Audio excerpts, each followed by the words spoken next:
Imagine you're standing on a bridge over an overpass of a trolley rail. And a trolley is coming down that you spot uncontrollably, about to hit into 5 people ahead of you. But luckily next to you there is a switch that will derail the trolley to the next track. Unfortunately, there is one person on this track. By a show of hands, how many of you would pull this lever to save the 5, but end up killing the 1? All right.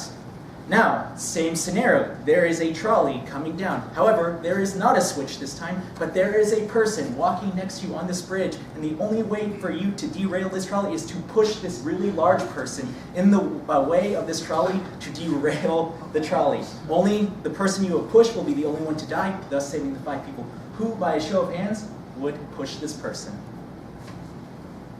2. Okay. Now you may be thinking, David, I'm not going to be in these weird scenarios. This is not something I really think about. And that is true. The reason I bring this up is it's not always clear and cut and dry what is the right thing to do in all aspects of life, especially when we're trying to be the best that we can at being a good person. So my fellow Toastmasters and guests, tonight you will learn about effective altruism and how it can help you be a better do-gooder. Now, many of you have probably given to charity at some point, whether it's $1 at the checkout line. Has anyone here given some amounts to charity at any point in their life? All right.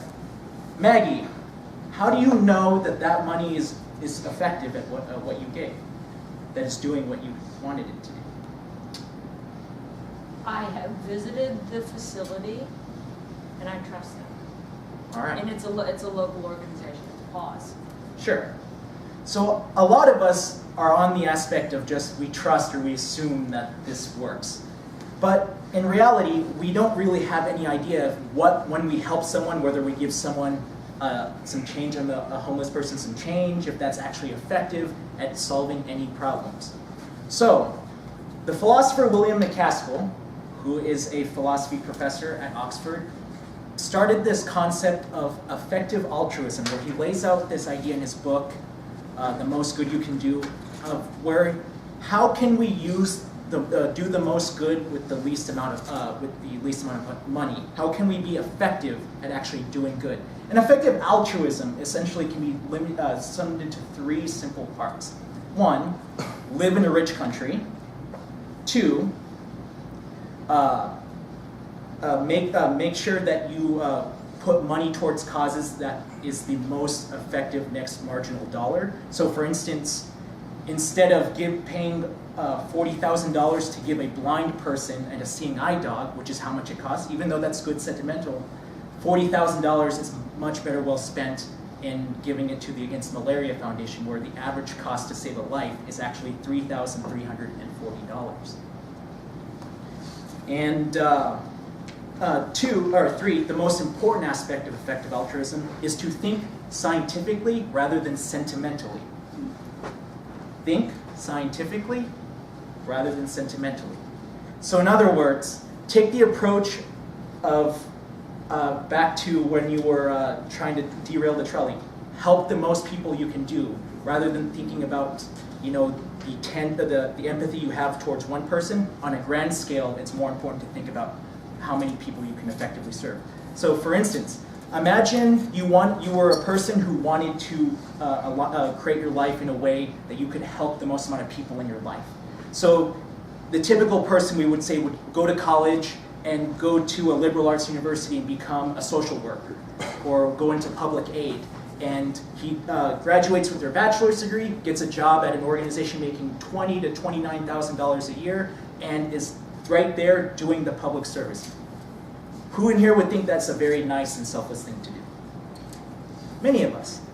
However, thinking scientifically rather than sentimentally, that's actually a very poor way of going about this. Imagine if this person decided to go into finance and decided to be a trader on Wall Street, making a salary of upper $129,000 a year, all the way up to even $1 million, depending on how good of an investment you are. Now, this person can give of his salary, even 50% of his salary, to these effective organizations, or even hire people on his behalf to do the work. He has now doubled to triple his output by just making a simple career decision.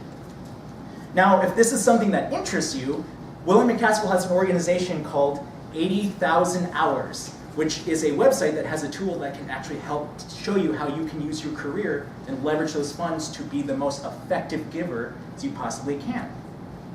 Also, there is an organization called GiveWell.org, which is a third-party nonprofit organization that rates all of the charities that you like to donate to, and rates them based on how effective they are at helping the problem. And with all this research, we have deduced that $3,320 can actually tangibly save a life. Between Warren Buffett and Bill Gates and Melinda Gates and the foundation, they have saved over 122 million lives by using effective altruism.